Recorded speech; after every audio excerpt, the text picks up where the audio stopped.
بچه ماینکرافت، ولی اگه رنگ سفید ببینم ویدیو تمومه. امیدوارم توی بایوم برفی اسپان نشیم. خب ببینیم دیگه غیر از چیا برف داخل ماینکرافت باعث مرگمون میشه. گل سفید فکر کنم باعث مرگمون بشه. آره دیگه. آیرن کرمیه. آیرن فکر نکنم بشه دیگه. یا خدا، اینجا کجاه؟ به چه بدترین مکان ممکن اسپانمون کرد. ایوای گفتیم سفید به اینا نخوریم.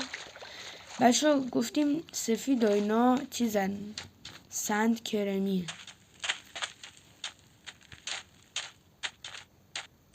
ها ویلیج؟ نه این چوهابان چیه؟ امید دزرتی اومدم تو تا ویلیج. بچه دعا کنین ویلیج باشه. دعا. وای نه ویلیج هم نیست. بچه الان دزرت تمپل تنها امید ماه که درو زدیم به صحرا دیگه.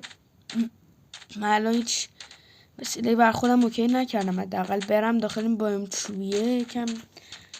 البته اینجا هم ویلیج زیاد پیدا میشه. من چوب بکنم تا بریم دنبال ویلیج.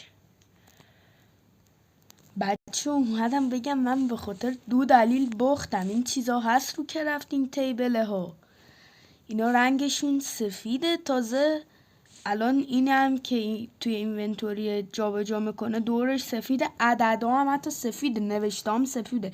یعنی من باختم. حالا یکم دقت کردم اینو فهمیدم. سند ولی سفید نبود دیگه. اینم از این ویدیو. خداحافظ تا ویدیو بعدی.